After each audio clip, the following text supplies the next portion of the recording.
16வது ஜொஹூர் மாநில தேர்தலில் பரிசான் நேஷனல் 2 பங்குக்கும் அதிகமான பெரும்பான்மையை பெற்றுள்ளதாக தேர்தல் ஆணையம் நேற்று உறுதிப்படுத்தியது. நள்ளிரவு 12:50 மணி நிலவரப்படி 56 இடங்களில் 48 இடங்களை பரிசான் நேஷனல் வென்றுள்ளது என்றும் இது 2022 மாநில தேர்தலுடன் ஒப்பிடும் போது 8 இடங்கள் அதிகம் என்றும் தேர்தல் ஆணைய தலைவர் டதஸ்ரீ ரம்லான் ஹாரூன் தெரிவித்துள்ளார். மீதமுள்ள 8 இடங்கள் பக்காத்தான் ஹராப்பானுக்கு சென்றதாக அவர் மேலும் கூறினார். மாநில தேர்தலில் மொத்தம் 18,74,918 வாக்காளர்கள் தங்களது வாக்குகளை பதிவு செய்துள்ளனர். அதாவது 68.73 விழுக்காடு வாக்குகள் பதிவாகி உள்ளன. இந்த மொத்த எண்ணிக்கையில் முன்கூட்டியே வாக்களித்தவர்கள், தபால் மூலம் வாக்களித்தவர்கள் மற்றும் வாக்களித்த சாதாரண வாக்காளர்கள் அடங்குவர் என்று அவர் நேற்று சுல்தான் இஸ்மாயில் கட்டிடத்தில் உள்ள தேர்தல் ஆணையத்தின் பிரதான தேர்தல் செயல்பாட்டு மையத்தில் நடந்த செய்தியாளர் சந்திப்பில் இதனை தெரிவித்தார். அதே நேரத்தில் வாக்குப்பதிவு செயல்முறை குறித்து தேர்தல் ஆணையம் திருப்தி அடைந்துள்ளதாகவும் அவர் கூறினார். தேர்தல் செயல்முறையை சீர்குலைக்கக்கூடிய எந்தவிதமான விரும்பத்தகாத சம்பவங்களும் நடைபெறவில்லை என்று அவர் கூறினார். இறுதி முடிவுகளின் அடிப்படையில் Perikatan National party, Bersama Malaysia, Muda party, Orang Asli Malaysia மற்றும் பார்ட்டி சோசலிஸ்ட் மலேசியா ஆகிய கட்சிகள் தாங்கள் போட்டியிட்ட எந்த இடங்களிலும் வெற்றி பெற தவறிவிட்டன. 6 சுயேட்சை வேட்பாளர்களும் எந்த வெற்றியையும் பெறவில்லை. மற்ற கட்சிகளைச் சேர்ந்த பதவியில் இருந்தவர்கள் முன்பு வைத்திருந்த 8 இடங்களை பக்காத்தான் ஹராப்பான் கைப்பற்றியது. இதில் பெரிகாத்தான் நேஷனலின் 5 இடங்களும் அடங்கும் என்று தெரிவிக்கப்பட்டுள்ளது. ஜொஹூரில் கிடைத்த வெற்றியானது வரவிருக்கும் நெகிரி செம்பிலான் மற்றும் மலாக்கா மாநில சட்டமன்ற தேர்தல்களுக்கும் இறுதியாக 16வது பொது தேர்தலுக்கும் உத்வேகம் அளிக்கும் என்று பரிசான் நேஷனல் தலைவர் அமாட் ஜாஹித் ஹமீடி தெரிவித்துள்ளார். பரிசான் நேஷனலின் மகத்தான வெற்றியை தொடர்ந்து நேற்று இரவு ஜொஹூர் அம்னோ தலைமையகத்தில் நடைபெற்ற செய்தியாளர் சந்திப்பில் பேசிய அவர், இந்த வெற்றி மற்ற மாநிலங்களிலும் ஒரு நீல அலையை உருவாக்கும் என நம்புவதாக தெரிவித்தார்.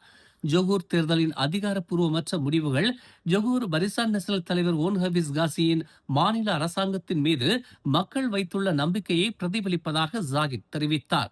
தாங்கள் தங்கள் வெற்றியை பற்றி பெருமை பேச மாட்டோம், ஆனால் விழிப்புடன் இருப்போம். தாங்கள் இன்னும் சிறப்பாக ஆட்சி செய்வோம். தங்கள் தேர்தல் அறிக்கையில் உள்ள அனைத்து வாக்குறுதிகளும் நிறைவேற்றப்படும் என்று அவர் கூறினார்.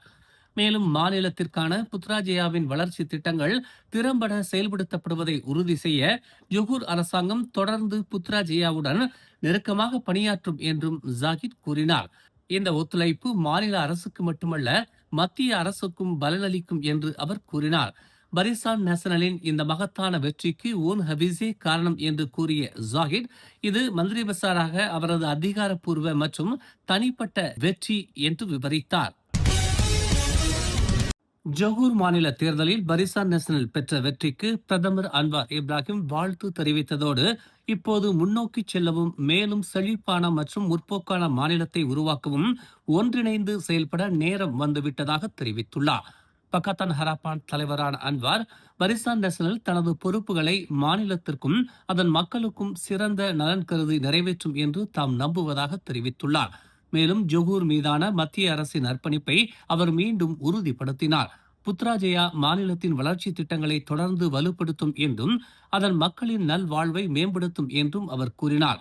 தேர்தலும் ஜனநாயக செயல்முறையும் முடிவுக்கு வந்துவிட்டன.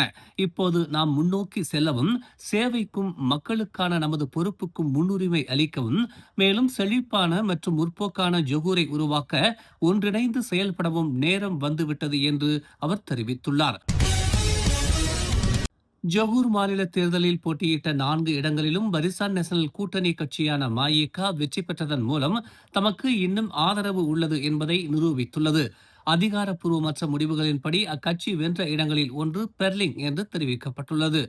செய்தி வெளியாகும் நேரத்தில் பெர்லிங்கில் மாயிகா வேட்பாளர் பி பன்னீர்செல்வம் 32,062 வாக்குகளை பெற்று 28,749 வாக்குகளை பெற்ற பக்காத்தான் ஹராப்பான் வேட்பாளரையும் 2,810 வாக்குகளை பெற்ற பெசாமா கட்சி வேட்பாளரையும் தோற்கடித்தார். மேலும் கெமேலா, கஹாங் மற்றும் புக்கிட் பத்து ஆகிய இடங்களிலும் அக்கட்சி வெற்றி பெற்றுள்ளது. தனது முதல் ஜொஹூர் தேர்தல் போட்டியில் பெரும் தோல்விகளை சந்தித்ததை தொடர்ந்து பெசாமா போட்டியிட்ட 15 தொகுதிகளிலும் தேர்தல் வாய்ப்பு தொகையை இழந்துள்ளது. வாக்காளர்களிடையே ஒரு தாக்கத்தை ஏற்படுத்தும் நம்பிக்கையுடன் ஜொகூர் தேர்தலில் நுழைந்த புதிதாக உருவாக்கப்பட்ட இந்த அரசியல் அமைப்புக்கு கட்சியின் இந்த மோசமான செயல்பாடு ஒரு சவாலான தொடக்கமாக அமைந்துள்ளது. இந்நிலையில் ஜொகூர் தேர்தலில் கட்சி போட்டியிட்ட 15 தொகுதிகளிலும் பெசாமா வேட்பாளர்கள் அனைவரும் தங்களது வைப்பு தொகையை இழந்ததாக பெசாமா கட்சியின் தலைவர் ரபிசி ரம்லி உறுதிப்படுத்தியுள்ளார்.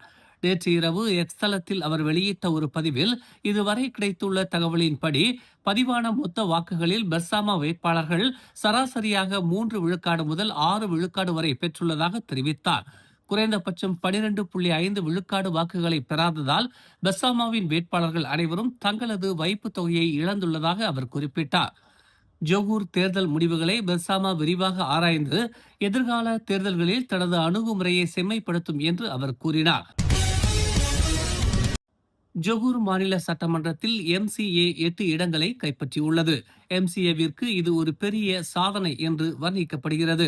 ஜொகூர் தேர்தல் முடிவானது கடந்த 10 ஆண்டுகளாக நகர்ப்புற சீனர்கள் பெரும்பான்மையாக வாழும் தொகுதிகளில் DAPயிடம் MCA தொடர்ந்து சந்தித்து வந்த தோல்விகளின் வரலாற்றை தலைகீழாக மாற்றியுள்ளது. மேலும் MCA பரிசான் நேஷனலை விட்டு வெளியேற வேண்டும் என்ற கோரிக்கைகளுக்கும் இது முற்றுப்புள்ளி வைத்துள்ளது. அக்கட்சியின் மிகப்பெரிய சாதனை தங்காக், ஜெமந்தா மற்றும் ஜொகூர் ஜெயா ஆகிய 3 தொகுதிகளை மீண்டும் கைப்பற்றியதுதான். இந்த தொகுதிகள் பல ஆண்டுகளாக MCAவின் தொகுதிகளாக இருந்தன. இருப்பினும் 2013, 2018 மற்றும் 2022 ஆண்டுகளில் அவை கணிசமாக குறைந்த பெரும்பான்மையுடன் DAPயிடம் வீழ்ந்தன. மறுபுறம் DAPயின் 10 தொகுதிகள் 6ஆக குறைந்துள்ளது. இதில் 3 தொகுதிகள் MCAவிடமும் 1 தொகுதி மஇகவிடமும் இழக்கப்பட்டன. மேலும் செய்திகளை தெரிந்து கொள்ள தமிழ் மலர் இணையதளம், தமிழ் மலர் செயலி மற்றும் மலர் டிவி யூடியூப் சேனலை வலம் வாருங்கள். எங்களோடு இணைந்திருக்க மலர் டிவியை பதிவு செய்து கொள்ளுங்கள். உறவுகள் மகிழ்ந்திட விருப்பம் மற்றும் பகிர்வு சேவையை சொடுக்கிடுங்கள்.